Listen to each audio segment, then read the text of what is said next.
So we're going to have a real in-depth discussion here talking about comparing Luke Skywalker to Rey and how their characters were written in their respective stories. Now, I want people to listen to the entire video because you're going to have people coming in here who are going to lean one way or another and say, oh, well, I love the sequel trilogy or I hate it. This is not really about that. It's more so about this idea of people saying that Rey is a Mary Sue and Luke Skywalker is also a Gary Stu, which is the male version of Mary Sue.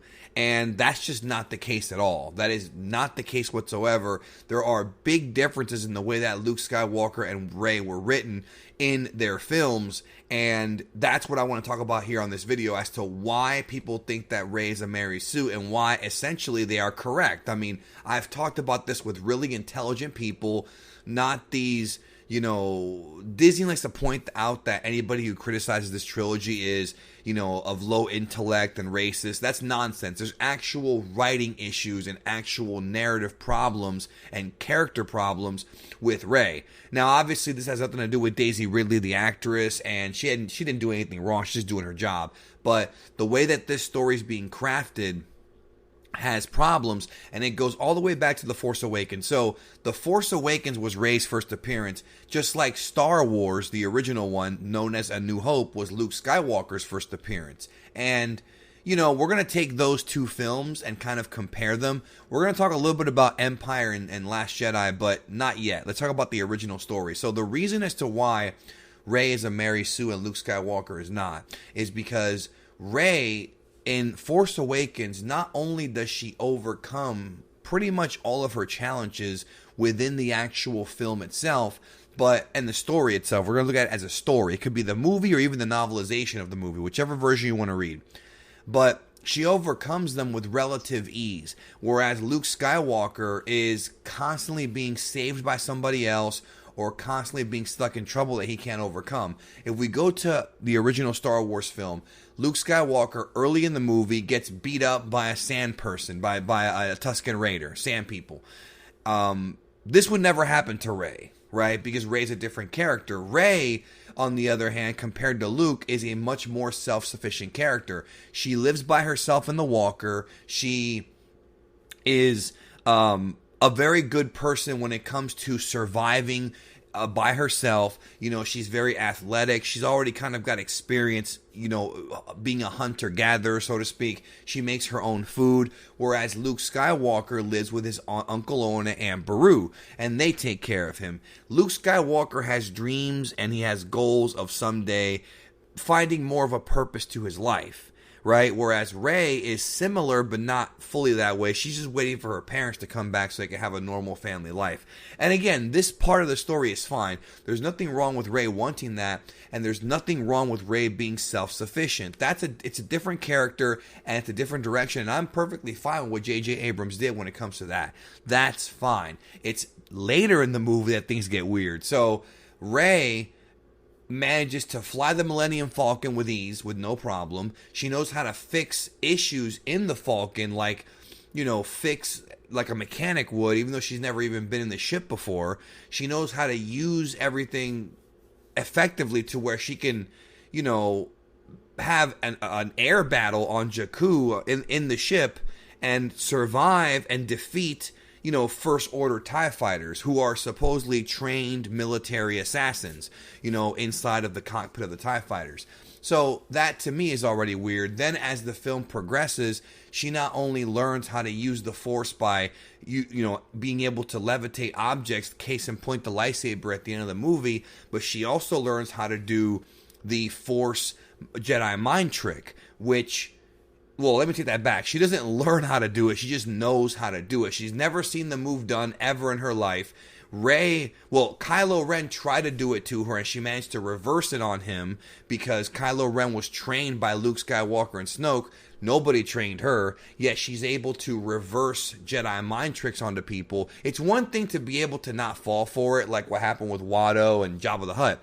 That's one thing. But to be able to actually reverse the Jedi mind trick and read Kylo's thoughts without ever seeing that move, Luke Skywalker never did that. On the contrary, look at Luke Skywalker. It's tragedy on top of tragedy on top of tragedy. He goes to Mos Eisley, and he's getting punked out at the bar, Obi-Wan Kenobi saves him. They go in the Death Star scene later on in the film. Well, actually, before that, they're being attacked by the Empire. Han Solo and Chewie save him by running onto the Millennium Falcon and getting away. is basically just there asking questions, while Han Solo is the one doing all these cool maneuvers and getting everybody off the planet. So Han Solo is the hero of that scene. When they're inside the Death Star and he's saving the princess, there's several scenes where Princess Leia takes control of the situation and, fights off the enemies herself, which is a good thing because she's a strong female character, and that's how you write them correctly. You don't write them like Rey, you write them like Leia, where they're strong, but they don't know everything. Because when a character knows everything, it's really hard to relate to that character if it's the main character, right? So Leia was Leia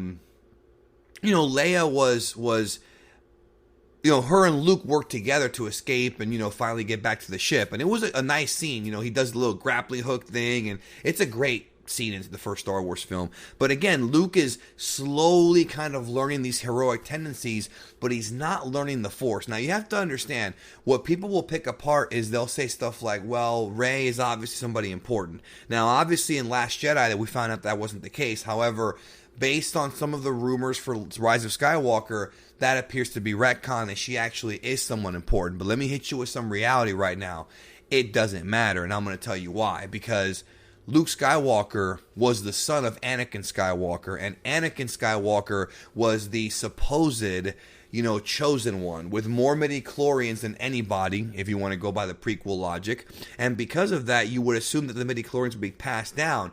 Luke himself says in Return of the Jedi, the Force is strong in my family. My father has it, I have it, my sister has it. So that right there is implying that the Force can be passed down from generation to generation. But the problem is that no matter who Rey's parents are,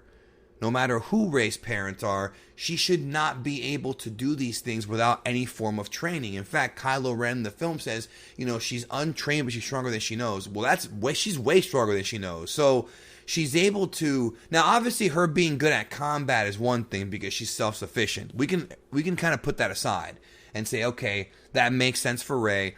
She's a good fighter because she's been by herself, which is why she's able to beat up Finn and whatnot. That's fine. That's not a problem. The problem comes in the fact that she is able to do Jedi mind tricks and Jedi moves without even seeing them, really, without even studying them. It's mind-blowing as to how powerful she is. And then in Last Jedi, we see Luke Skywalker train her for a couple minutes, and that's it. And in the film, she ends up saving Kylo Ren during the fight with the Praetorian Guards. Remember, she threw the lightsaber at Kylo, he caught it, and he killed the Praetorian, and she actually killed a few of the guys.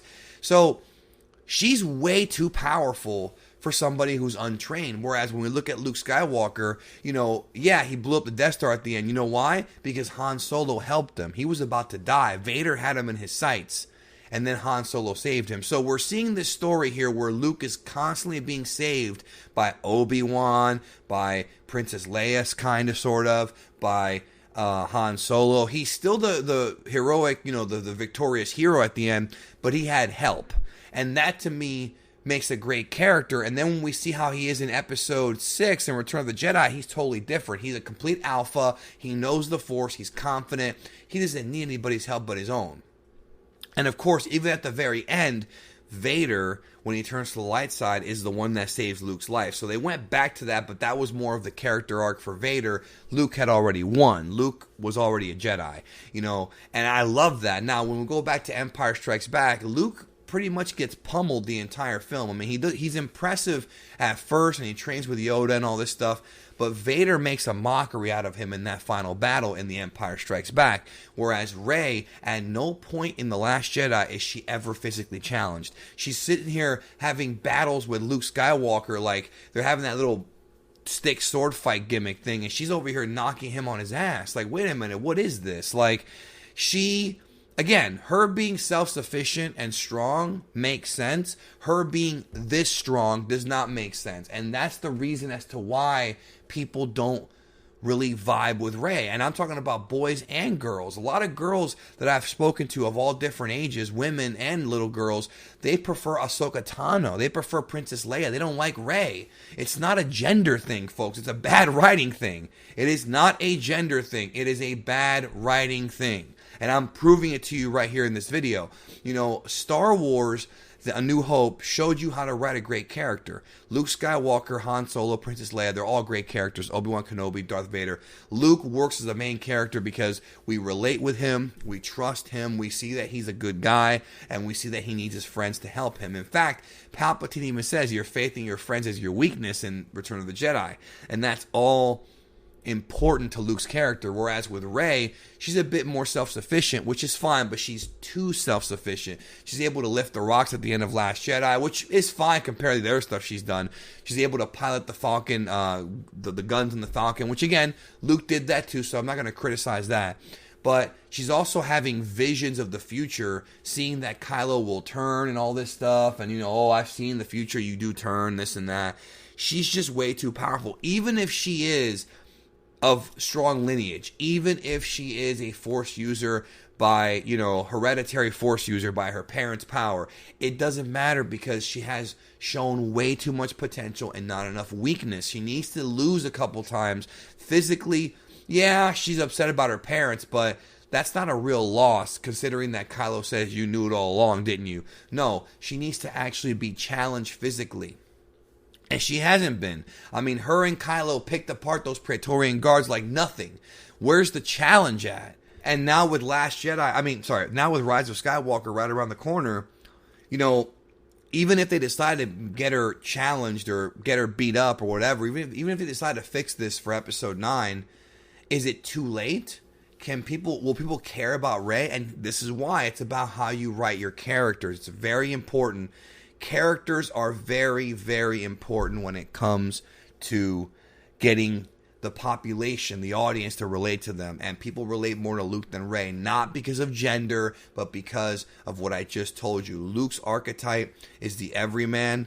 Rey is supposed to be the everyman, the everywoman, but she's too powerful, and we can't relate to that arc where she learns and gains that power like what happened with Luke Skywalker, whether it be through training or some kind of mission, some kind of enlightenment. We're not getting that with Rey. We're just not. And it's too late if you ask me. So to anybody who's sitting there comparing Luke to Rey and saying, well, Luke blew up the Death Star.